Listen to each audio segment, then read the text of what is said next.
Oi, gente, tudo bem? Hoje eu vou falar sobre Kiss of Deception, que é o primeiro livro das Crônicas de Amor e Ódio da Mary E. Pearson. O contexto do livro é um reino meio que pós-apocalíptico, sabe? Eles falam muito sobre os antigos, que eles agiam como deuses, as construções, os templos dos antigos, e que eles são remanescentes dessas pessoas. Então, é o que eu entendi do contexto da história. O reino de Morrigan e Dalbrek são vizinhos e eles fazem uma aliança de casamento entre a primeira filha de Morrigan e o herdeiro do trono de Dalbrek, para se unirem contra a Venda, porque eles têm toda uma mitologia de que a primeira filha, a mulher, ela tem um dom, geralmente é um saber, assim, não é um ver um futuro, mas é como se ela ouvisse coisas ou ela tivesse sonhos. É um saber oculto, sabe? Só que a Arabella, ou Lia, ou Gisele, ela tem vários nomes, ela prefere Lia, que é a princesa, ela foge do casamento, porque ela não quer ser vendida para um príncipe desconhecido, enfim. Só que o príncipe vai atrás dela. Porém, um assassino de Venda que quer impedir essa união também vai atrás dela.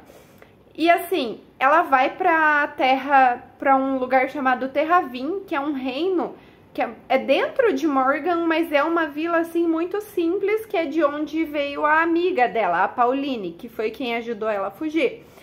E ela vai ajudar lá, ela vai viver como uma plebeia, ela trabalha na estalagem. E tanto o assassino como o príncipe chegam juntos na estalagem, onde a Lia tá trabalhando. E não fica exatamente claro quem é quem.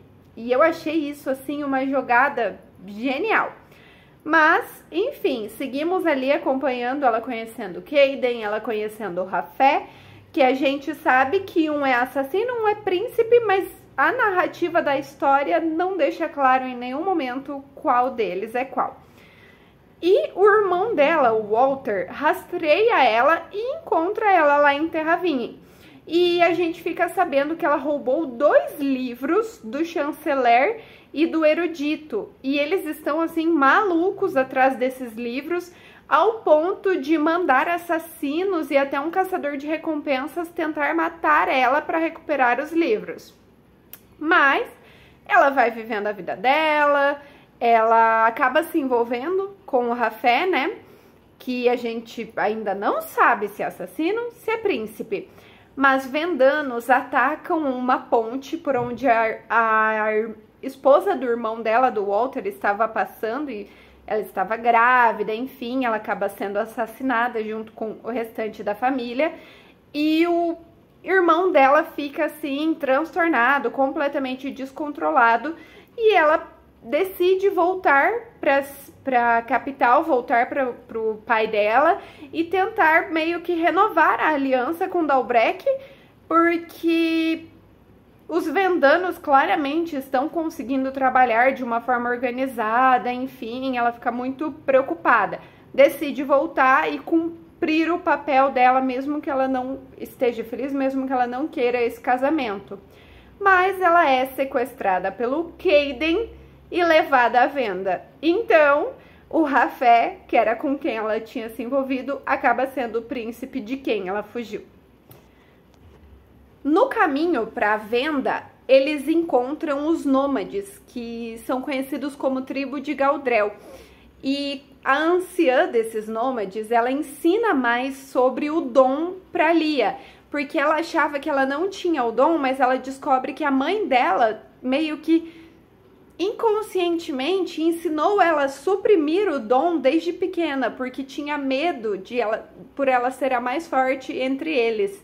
Então, essa senhora, essa nômade, ela tenta ensinar a Lia a ouvir o dom, a dar atenção, a perceber o que é o dom, porque ela quem deu essa definição, inclusive, que eu falei no começo, de que o dom é uma coisa silenciosa. E ela também dá um livro que ajuda a Lia a traduzir os livros que ela roubou do chanceler, porque um deles, inclusive, tem Galadriel no nome. Então ele é no idioma que os nômades falam. E o outro é a Canção de Venda, que ela começou a traduzir de tanto interagir com os vendanos, enfim, porque ela tem muita facilidade com idiomas. E no final da Canção de Venda, ela encontra algo que parece assim muito com uma profecia, falando da tatuagem que ela tem no ombro e citando o nome dela, Gesélia, que era um nome que o pai dela não gostava, que não tinha ninguém na família com esse nome, porque na realeza eles sempre usam o nome de algum antepassado, assim, todo aquele rolê, e a mãe dela insistiu muito por esse nome Gesélia. Então, e é o único que ela gosta dos nomes que ela tem, inclusive. Então, eu acho que já foi o dom da mãe dela trazendo esse nome.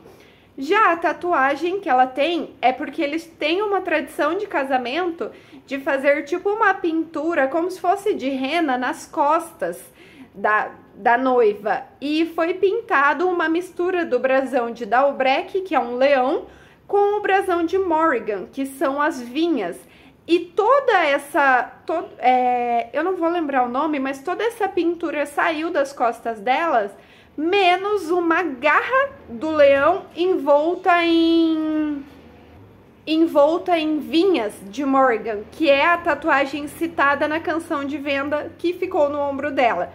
Então, assim, e Venda foi a primeira esposa do primeiro comisar, que é meio que o rei de Venda, que cantou essas músicas nos muros da cidade até que ela enlouqueceu e caiu de lá. Então, assim, é uma coisa de milhares de anos. Mas, enfim, ela consegue fugir quando eles estão quase chegando à Venda. Ela consegue fugir do Kaden e dos amigos dele, só que ela acaba vendo um exército de Venda pegando o pelotão onde o irmão dela estava e massacrando todos eles. E logo em seguida ela acaba sendo capturada novamente pelo Kaden. Só que quando eles estão chegando em Venda, Rafé aparece capturado dizendo que tem uma mensagem do príncipe de Dalbrec, porque quando a Pauline, que estava saindo com ela, voltou e disse que a Lia tinha sido capturada, ele chamou os homens dele, que são 4, mas ele chamou os homens dele e foi atrás dela.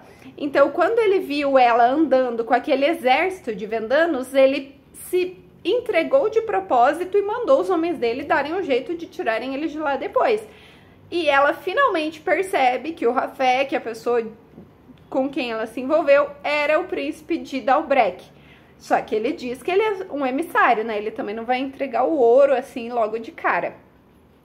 Assim, eu amei essa trilogia, ela é um dos meus livros assim favoritos, apesar de eu ter comprado só porque eu achei a capa muito linda e porque a Dark Side, que é a editora, assim, tem livros impecáveis de tão lindos.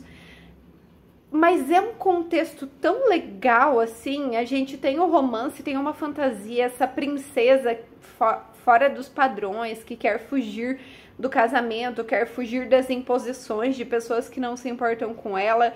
Isso me atraiu na história desde o começo, sem contar toda essa questão da magia, do dom, da profecia, que é algo que pra mim é sempre muito atrativo nos livros. Então esse é o primeiro livro da trilogia. Estou lendo o próximo, espero que vocês gostem e até mais!